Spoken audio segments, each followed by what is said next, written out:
Welcome to How Women Inspire. And today is How Dottie Inspires. You are in for a treat today. Our guest is Dottie Schindlinger, who is the executive director of the Diligent Institute. And if you've been involved with anything around boards, you know Diligent. And let me tell you, Dottie, from my perspective, has been one of the chief architects. This is a modern governance think tank and global research arm, and she is leading this section of the organization that is making us all smarter and know what's going on in the world. And to me, I'm a absolute data nerd, and I'm so excited every time I get a chance to talk to her. She directs the Institute's thought leadership on corporate governance and all the related topics you can imagine. She gives dozens of presentations to boards and executives all around the world. She's also co-author of a book. And if you're going to go into governance, this is the Bible for most of us. Governance in a Digital Age, a guide for the modern corporate board director.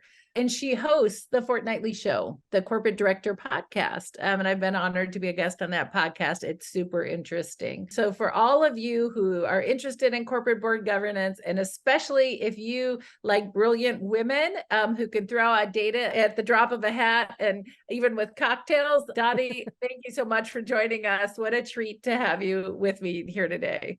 Julie, it's such a pleasure. I always just relish the time I get to spend with you. We have so much fun together. And, you call yourself a data nerd. I call myself a governance geek. I think it was meant to be. We always have so much fun together. So I'm delighted to be here. There we go. Match made in heaven. What? Okay. When one is 8 years old, does a little girl dream of being involved in governance? Like, how did you even get started in the governance space? It's such a funny thing, right? I do remember being a little kid and playing Office. So maybe I did dream of being a governance geek. You never know. But no, it's interesting. My very first pathway, I had an English degree. I got to college with an English degree. That doesn't really lend itself to either software or governance. But, my very first job out of college, I worked as the executive assistant to the head of a small nonprofit foundation. And one of my jobs while I was in that role was to help put together the materials for those board meetings. And I just kind of got hooked. I got really interested in what is it that boards do and why do they do it? And why aren't they doing it better? And in particular, that's a plus one on that. Why don't they do it better? Yeah. I mean, it really became kind of like an existential question for me and a passion for kind of the rest of my career. I've always been really fascinated in this idea that we have these individuals who are at leadership levels of organizations, and they basically serve as this buffer between the stakeholders of the organization and the internal staff, the management of the organization, almost like a concentric ring, right? So you've got the management in the center, you've got the board next, and then you have the rest of the world outside the board. So they kind of have to be the eyes and ears outside the organization to inform the internal team about what's happening out there. What a fascinating job. And a big one, like serious responsibility, you think about so many of the historical problems we've had in boards with groupthink, right? Where there is no question that people were not playing that buffer role. They were being, rubber stamp to whoever was the loudest voice in the room, right? Or politically the most important. Yeah. And I mean, listen, there's a lot of reasons for that we could unpack for hours, you and I. I know one of the biggest is that boards have historically been not diverse enough. If you have too many people in the room who all have the same background, the same experience, maybe they all went to the same schools, they all golf at the same resorts, let's call it what it is. They're all going to think the same way. And so you can get into a lot of trouble when you don't have someone in the room to say, actually, this is what's true. You need that person to call it out. You need several people to call it out. So lots to talk about there.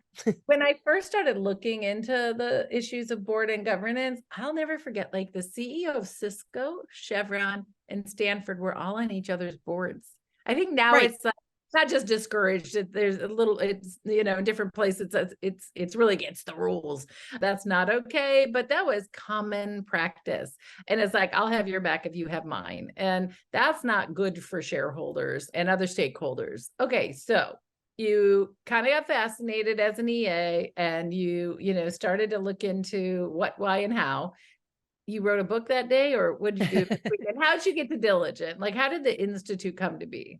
Yeah, it took a little longer. I mean, I'll fast forward a bit. That after that first job, I did a couple of other roles that got a little bit deeper into specifically nonprofit governance. And then while I was doing that work, a friend of mine who used to come and do sessions for a number of the nonprofit clients I worked with on website development, this is back in the early 90s. I got to know her really well, really liked her.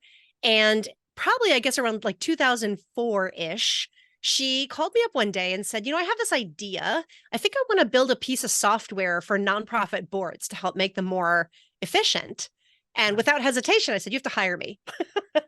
Because right away, I sort of had this flash of how things could be different, right? One of the things that was very frustrating being a consultant and a trainer to boards was how often you would go and provide what you thought was excellent content and everybody would have a great time. And they would tell you that was a fabulous session. And you'd call them up in 6 months and absolutely nothing had changed.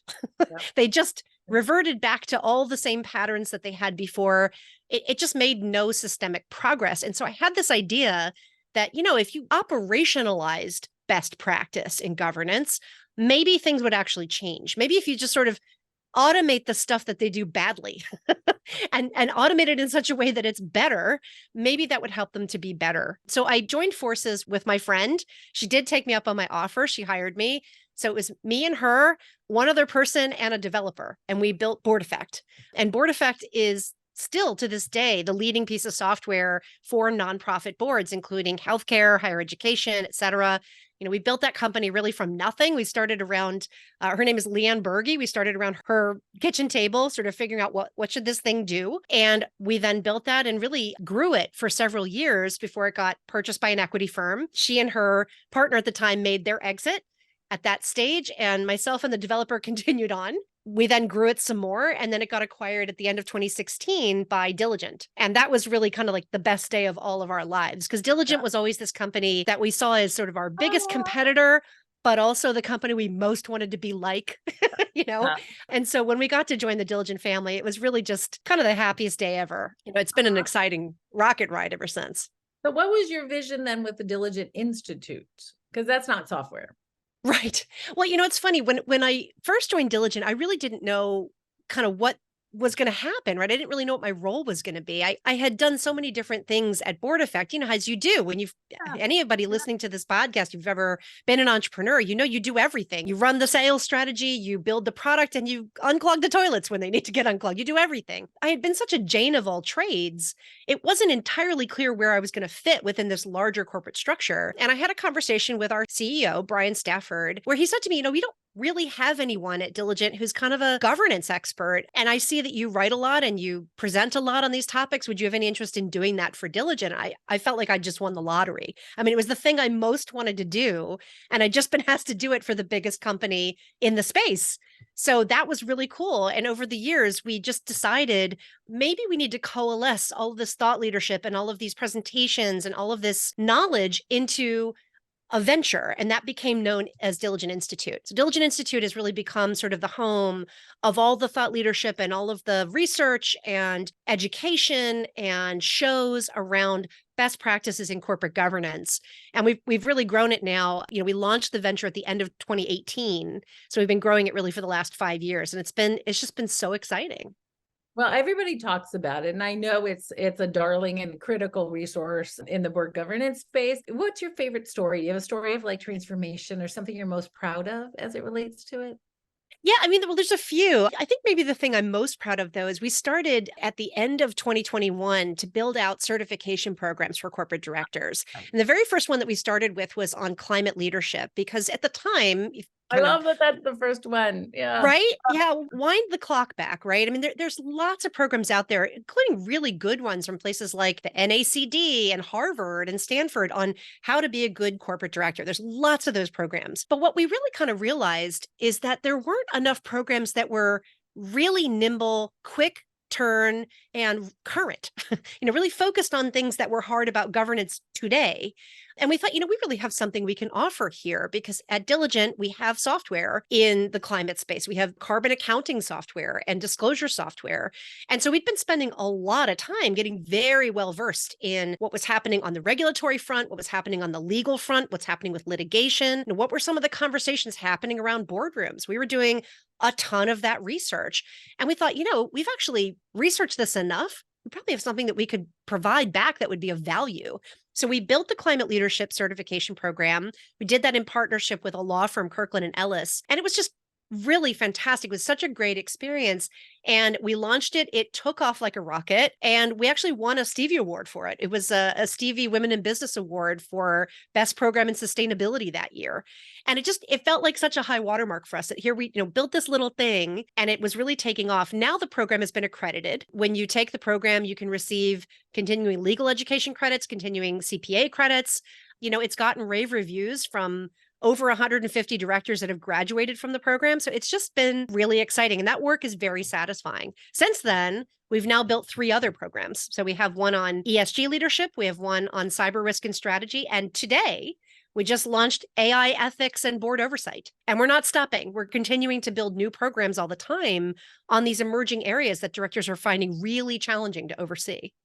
I love that you are so lit and responsive to what's going on in the environment. I mean, that makes you critical, ubiquitous. Like everybody's going to go to you first because you're on the cutting edge, right? And I would think, it's on everybody's mind this year. It's just obviously, ChatGPT just came out in January of this year. We're in 2023 when this is being recorded. So you did not let any grass grow under your feet, dear.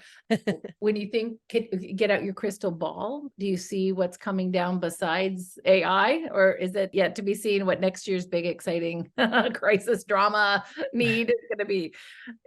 If I could tell you what the next big crisis or drama was going to be, I would be a billionaire and I wouldn't need to do any work anymore. But what I can say are some things that I think are likely to be spoken about in boardrooms over the next year or two. I would say probably in terms of technological development, the next big thing is going to be quantum computing. There's, was just actually having a conversation today with our executive chair, Lisa Edwards. She's on the board of Colgate-Palmolive, and she also has just finished her master's program in cybersecurity. And so we were having a chat about this and really, quantum computing, if you're not yet familiar with it, it's really just going to be a completely different way that computers access and process information much, much faster, but just really using a completely different underpinning.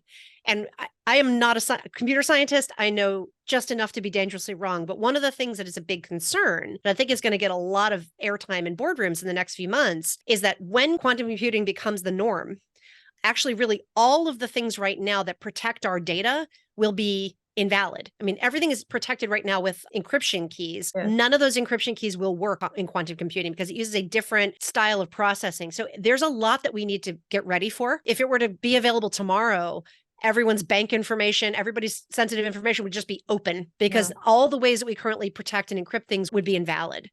Yeah. It's a big deal. It's a huge deal. Oh my God, you think?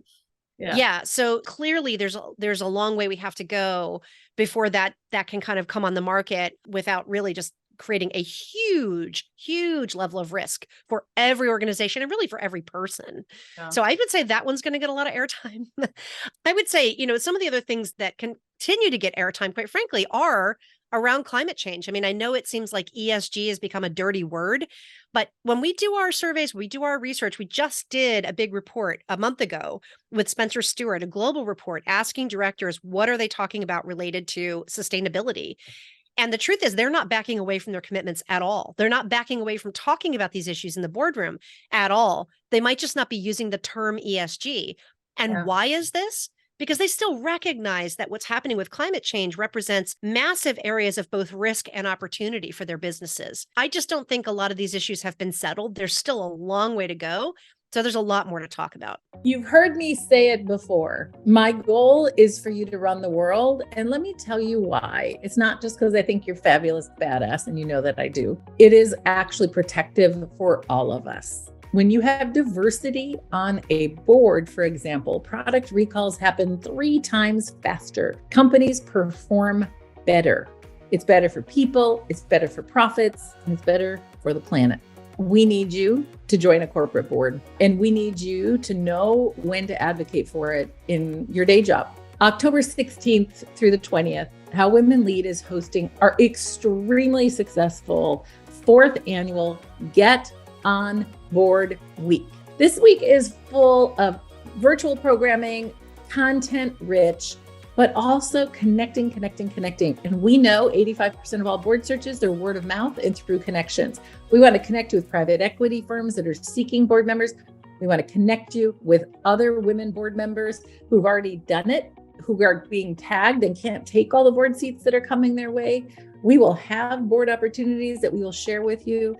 And really, truly, this is our way to connect and propel you. This is 1 week.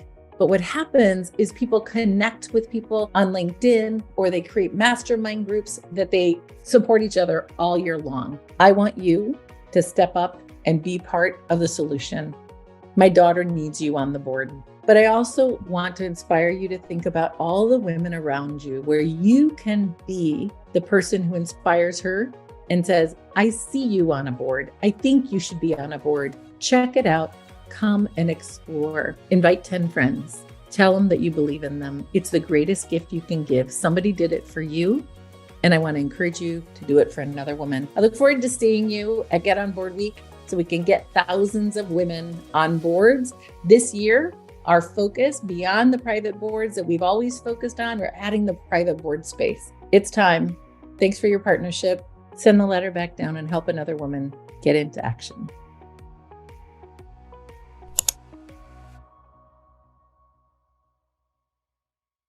So if you could add up the cost to corporations and then their employees and their lives just this year with the massive heat waves and deaths, the fires, the floods, I mean, the extraordinary climate experience of 2023, if you quantify that, we cannot ignore it. It's just the cost is too high. It's not like it's over there and it's going to be 10, 20 years down the road and we may or may not believe it's going to happen.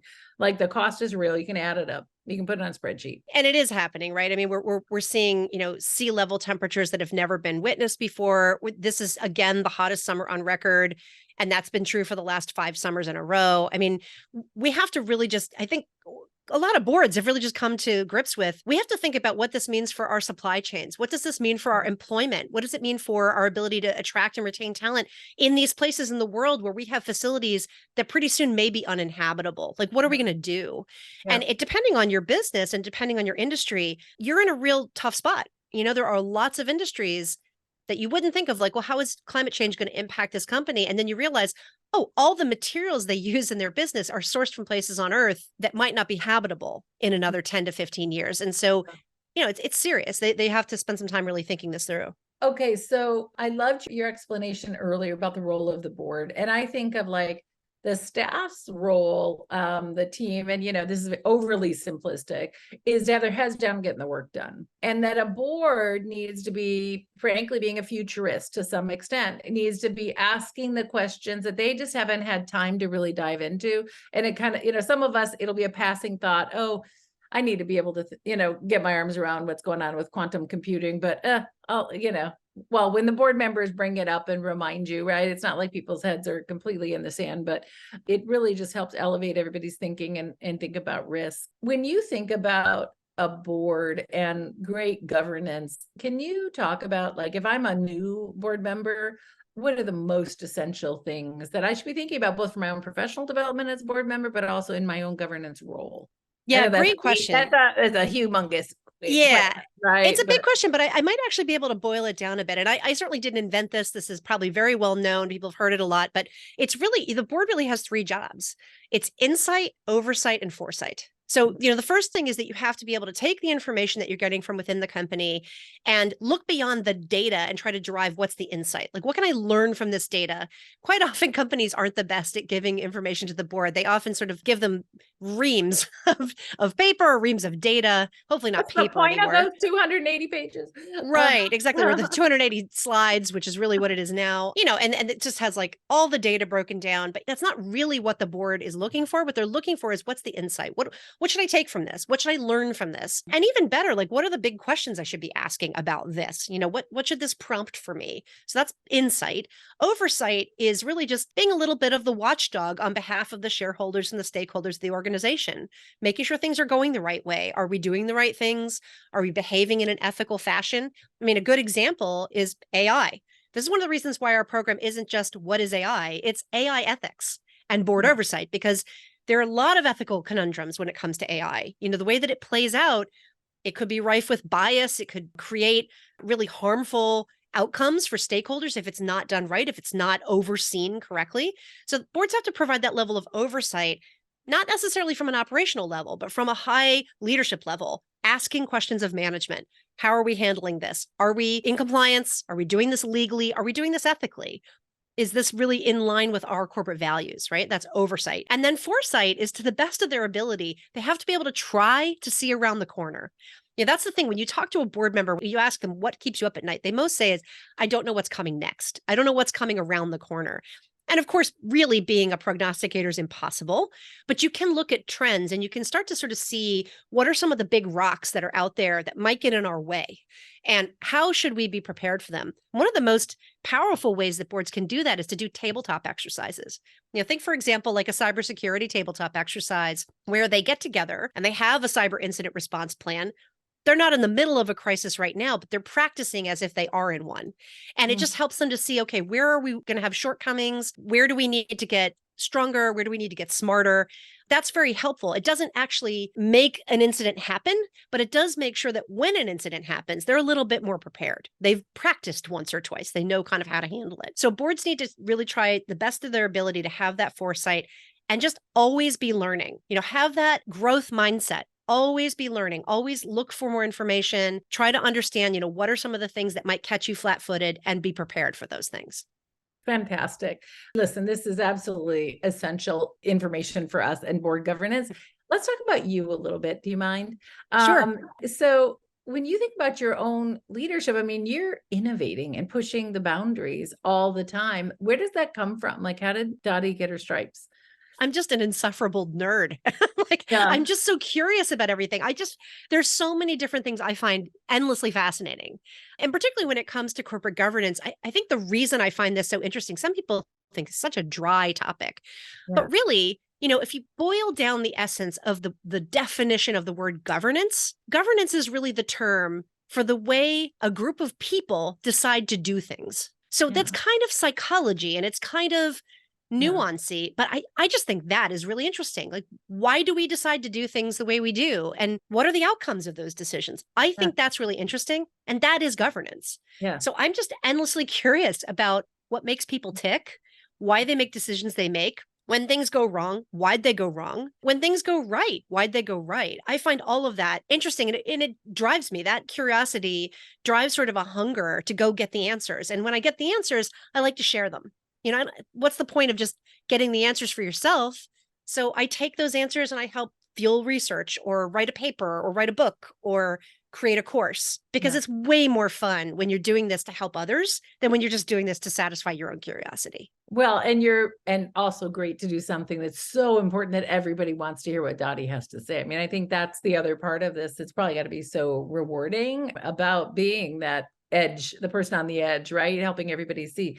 But when you were just describing things the way you did, the first thing I thought is behavioral economics as a study. I thought fantastic facilitation skills were with high emotional intelligence. If I'm a board chair, I can have all, you know, it's great to know all the what's coming up with quantum computing and, you know, all the different things you're talking about. But let's talk about the leadership, especially of that board chair role. How do you, especially if you're shifting in a board chair role from a certain type of a board, maybe a board that had all one type of person to a board that's going to evolve into a much more diverse board with different voices. What do you think are the most critical leadership skills and where would you suggest people go get them?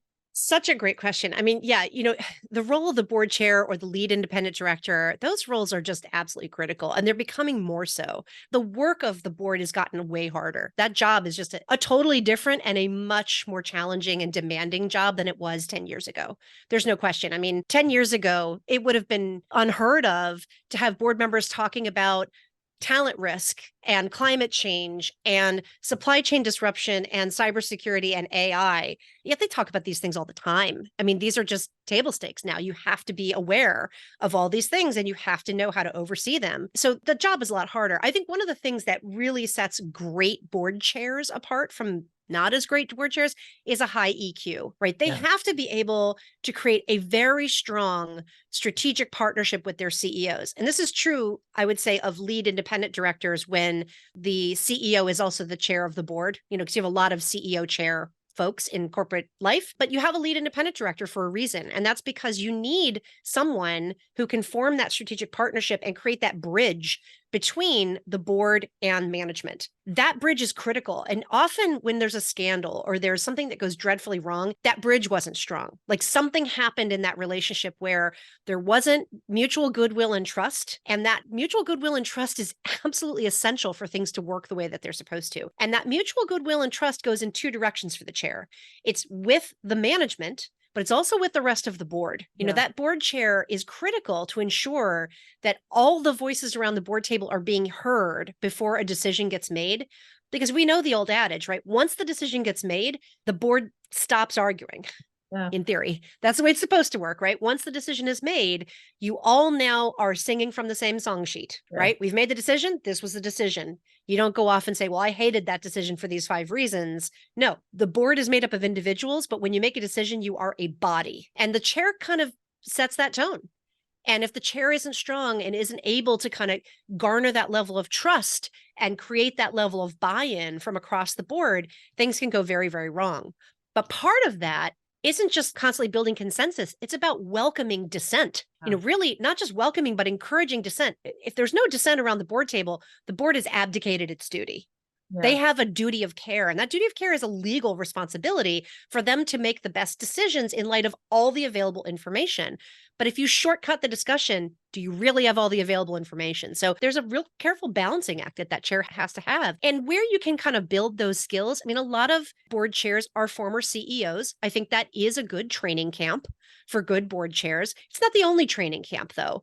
I think if you've had any experience working in coalition building or in managing large teams, or even just in understanding how people work and being a good coach, those are all skills that are very useful to a strong board chair. That's fantastic frame for us. And I know we're almost out of time, but I can't help but bring it back to women because that's my jam. And I know it is yours too. And the majority of the women who are private company directors actually are independent directors. And it's interesting because, of course, all of the women I know, when there's a crisis, who do they trot out in front of the stakeholders, press, staff, whoever it is? It's the woman director. What is it about our gender, do you think, that means that is how that rolls out? Is it scapegoating, or is it we have a unique skill or trustworthiness compared to maybe the monolith of the board or some things? Oh, wow. I feel like this is a completely different podcast. That's going to take us at least like 5 years to unpack, Julie. Okay. So all right, strap in. Yeah. I mean, honestly, listen, I think it would be maybe a little overly generalistic and simplistic to say it's something innate in the gender that makes anything happen. I don't know that I would stand on that argument. What I would say is it isn't an accident that when an organization is having some problems, that they diversify their board, whether it's with women or just other people who don't look and sound and behave exactly like everybody else in the boardroom, because often they've either been, called out by an activist and new people have been placed on the board, or there have been some firings because some people did some very bad things and they've brought in new people. And I'll give you an example of one, actually, an organization I'm very familiar with, which is Wynn Resorts. You may remember that Steve Wynn quite famously had a #MeToo incident and was ousted from the organization. At the time, the board was predominantly male, if not 100% male. I think it might have been. And in the wake of his ousting, that very much changed. The board suddenly had a much better gender balance. So did the senior leadership of the organization. They put into place a whole new set of ethics and reporting lines.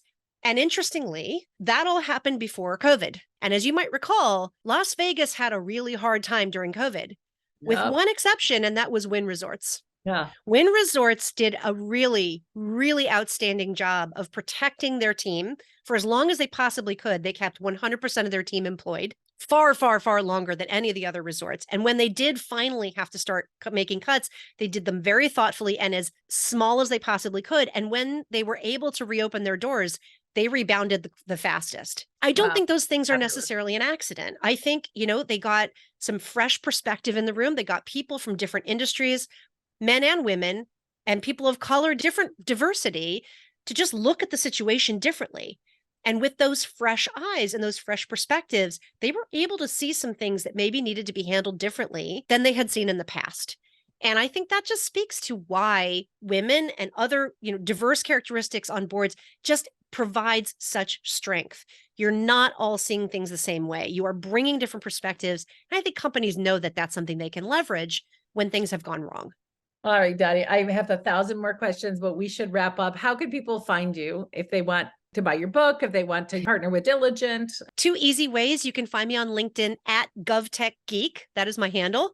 And you can also find me at diligentinstitute.com, which I hope you'll do both. I'd love for you to subscribe to the podcast called the Corporate Director Podcast. Everything else, just reach out to me on LinkedIn. I usually get right back to you. This was such a gift, this last half an hour plus, to just geek out with you. You're so brilliant and fun. And just thank you so much for sharing with us today. Really appreciate you. Thank you, Julie. Right back at you. It's been so much fun. Just such a pleasure to speak with you.